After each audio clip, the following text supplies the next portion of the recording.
Example 5 में वैसे तो स्टेटमेंट वाला क्वेश्चन है ये। Solve the following question. Aftab tales his daughter. ये सारा कुछ स्टेटमेंट वाले क्वेश्चन हम जूनियर क्लासेस में भी कर चुके हैं।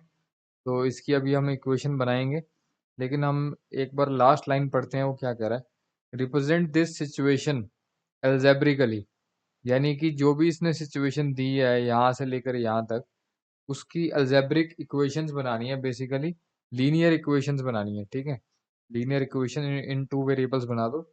इन वन वेरिएबल तो हम ऑलरेडी 8 तक कर चुके हैं, 9 10th में 2 वेरिएबल्स ही यूज करो तो ज़्यादा बेटर है, ठीक है। सो उसके बाद कह रहा है एंड ग्राफिकली, सिचुएशन को कहता है ग्राफिकली भी सॉल्व करो by the method of substitution. अब अगर मैं इस ये जो स्टार्टिंग वाले 3 वर्ड हैं, इसमें वो कह रहा है कि रिप्रेजेंट द सिचुएशन अलजेब्रिकली। इसका मतलब तो यही हो गया कि भाई जैसे मान लो 2 इक्वेशन आ गई, कुछ भी मैंने अपनी तरफ से लिख दिया, इस क्वेश्चन से रिलेटेड नहीं है ये। तो मतलब ये अलजेब्रिकली इतना पार्ट हो गया। रिप्रेजेंट द सिचुएशन हमने अलजेब्रिकली कर दिया। अब यहाँ कहीं सॉल्व नहीं लिखा कि इनको सॉल्व करके एक्स और वाई की वैल्यू निकाल लो, लेकिन बाद में लिख रहा है वो by the method of substitution. तो सब्स्टिट्यूशन मेथड तो यूज करने से क्या निकलता है, एक्स और वाई की वैल्यू निकलती है ना। तो बेसिकली वो एक्स और वाई की वैल्यू मांग रहा है। सिचुएशन को रिप्रेजेंट कर दिया अलजेब्रिकली वो ऐसे, और फिर एक्स और वाई निकाल देंगे, और फिर वो कह रहा है ग्राफिकली भी निकालो, ठीक है। तो अगर यहाँ पे ग्राफिकली लिखा है तो ये ज़्यादा नंबर का क्वेश्चन होगा, नहीं तो खाली वो इतना कह देगा कि भाई अलजेब्रिकली इसको सॉल्व करो। तो पहले हम ये सिचुएशन से इक्वेशंस निकाल लेते हैं, ठीक है। तो प्रेजेंट मतलब जो भी एजेस वाले क्वेश्चन होते हैं उसमें हम हमेशा प्रेजेंट एज को ही सपोज करते हैं। अगर मतलब सबसे इजी यही होता है सॉल्व करना प्रेजेंट एज को, या 5 10 साल 7 साल पुरानी एज को एक्स मानना, वैसे भी हो जाता है क्वेश्चन सॉल्व। लेकिन सबसे इजी मेथड यही होता है कि आज कितनी एज है। Present age of Aftab be X years and present age of his daughter be Y years. तो 2 वेरिएबल ले लिया हमने, ठीक है। उसके बाद हम शुरू करेंगे ये क्वेश्चन में जो भी बोल रहा है। तो मतलब एजेस वाले क्वेश्चन में सबसे पहला स्टेप जो है कि प्रेजेंट एज, जिन 2 लोगों की बात हो रही है, 2 या 3 जितने भी हैं, उनकी प्रेजेंट एज सपोज कर लो, ठीक है। तो अब वो कह रहा है कि आफ्ताब अपनी डॉटर को कह रहा है कि 7 years ago, 7 साल पहले, I was 7 times as old as you were then. पहले तो हम 7 साल पहले यहाँ तक की एज निकाल लेते हैं। 7 साल पहले 7 years ago आफ्ताब की एज कितनी थी। आज अगर एक्स है तो 7 साल पहले कितनी हो जाएगी, x-7। जैसे मान लो आज अगर 30 साल है किसी की एज, तो उसमें से मैं 7 माइनस कर दूंगा, तो 7 साल पहले कितनी हो जाएगी 23, ठीक है।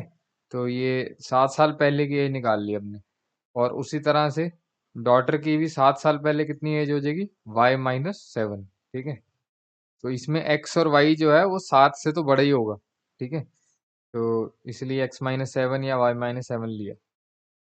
अब जो फर्स्ट लाइन लिखी है वो क्या कह रहा है कि 7 years ago आई वॉज।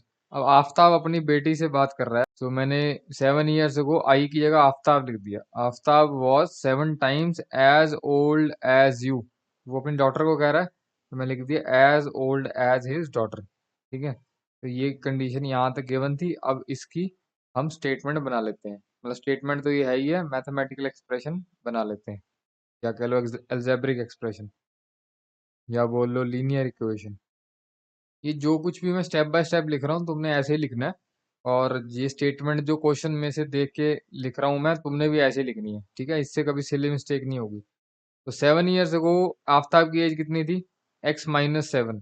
तो ये उसकी एज लिख दी। वॉज मतलब होता है इज इक्वल टू, वॉज हो, इज हो, उसका विल बी हो, शेल बी हो, तो वो इज इक्वल टू हो गया। 7 times मतलब 7 into as old as is daughter. Daughter की एज 7 साल पहले कितनी थी, y-7। तो डॉटर की एज यहाँ डाल दी, ठीक है। तो ये आ गई हमारी, यहाँ से लीनियर इक्वेशन बन जाएगी हमारी। तो नेक्स्ट स्टेप में मैंने क्या किया, 7 into y हो गया 7y, 7 into 7 हो गया 49, ठीक है। तो उससे नेक्स्ट स्टेप में 7y को मैं लेफ्ट साइड पे ले आया, ठीक है, और -7 को मैं राइट साइड पे ले आया, ठीक है। कहीं कुछ नहीं समझ आ रहा, पॉज करो, बैक करो, समझो थोड़ी देर, उसे देखो, अपने आप समझ आ जाएगा। फिर भी समझ नहीं आ रहा तो कहीं साइड पे लिख लो और डाउट क्लास में पूछ लो, ठीक है? डाउट क्लास बोल लो या लाइव क्लास बोल लो, उसमें पूछ लो। नेक्स्ट स्टेप में 7 में से 49 गए, -42 आ गया, तो फर्स्ट इक्वेशन हमारी बन गई। सेकंड कंडीशन में वो क्या बोल रहा है कि 3 इयर्स फ्रॉम नाउ, यानी आज से 3 साल बाद की पहले तो एज निकालनी पड़ेगी। आज अगर x है तो 3 साल बाद x+3 हो जाएगी, ठीक है? यानी आज एज आफ़ताब की प्रेज़ेंट एज x है, तो 3 साल बाद कितनी हो जाएगी x+3, और डॉटर की 3 साल बाद हो जाएगी y+3। तो मैं ये वाली जो कंडीशन है ये लिख लेता हूँ, after 3 years from now I shall be, I कौन है? Aftab. Aftab shall be 3 times as old as you, क्योंकि वो अपनी बेटी से बात कर रहा है तो यू यहाँ पे डॉटर है, ठीक है? तो यही लाइन दोबारा लिख देता हूँ। So after 3 years, Aftab will be 3 times as old as his daughter. ठीक है? मैंने आई की जगह आफ्ताब कर दिया और यू की जगह मैंने डॉटर कर दिया, जो क्वेश्चन में आई और यू लिखा था, ठीक है?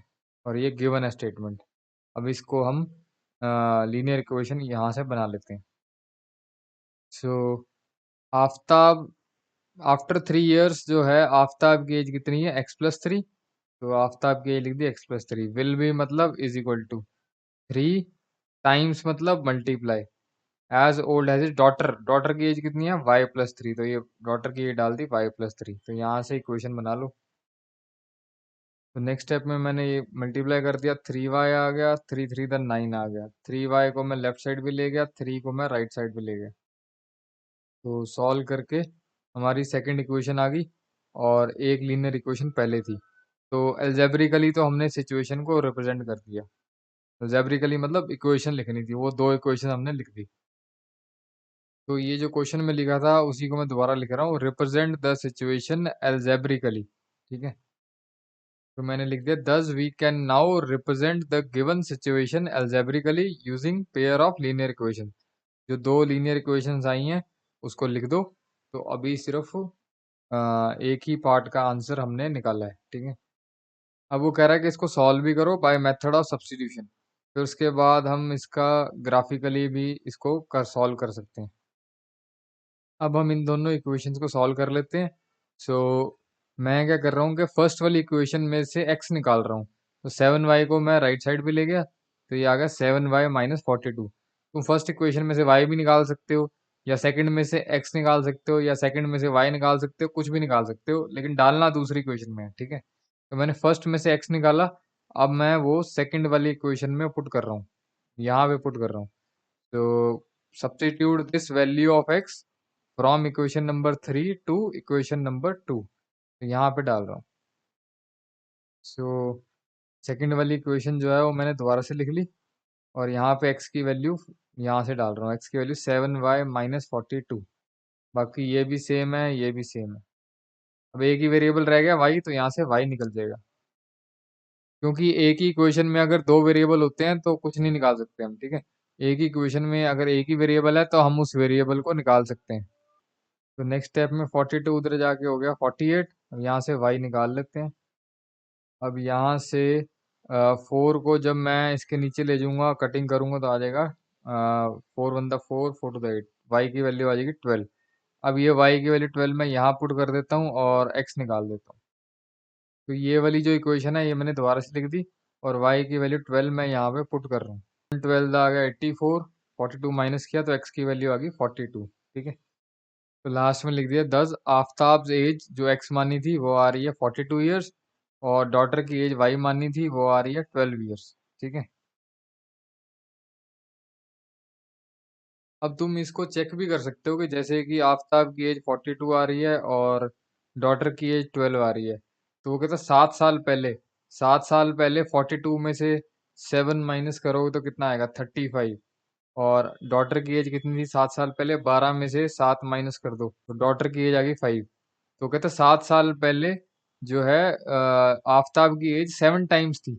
तो ये है ना, 5 को 7 से मल्टीप्लाई करूंगा तो 35 आएगा। तो ऐसे भी चेक कर सकते हो, ठीक है? दूसरी वाली सिचुएशन में डालोगे तो उससे भी सेम ही आएगा, ठीक ही आएगा, ठीक है? तो यानी कि हमारा आंसर सही है, जो भी सॉल्व किया हमने वो सही निकाला है, ठीक है? That's it. अब वैसे ये क्वेश्चन ऑलरेडी इतना बड़ा है, इन्होंने ग्राफिकली लिख दिया है, तो नॉर्मली पेपर में नहीं देंगे ये, क्योंकि ऑलरेडी बड़ा क्वेश्चन है। लेकिन बाई चांस अगर मान लो तो दे देते हैं, तो ग्राफिकली सॉल्व करने के लिए क्या करना पड़ेगा? ग्राफिकली सॉल्व करने के लिए तुम्हारे पास एक इक्वेशन ये है, एक इक्वेशन ये है। तो एक्स वाई एक्सिस बनाओ, इसका ग्राफ बनाओ, इसका ग्राफ बनाओ। दोनों के ग्राफ जो हैं एक ही दोनों लाइंस का जो ग्राफ है वो एक ही ग्राफ पेपर पे बनेगा।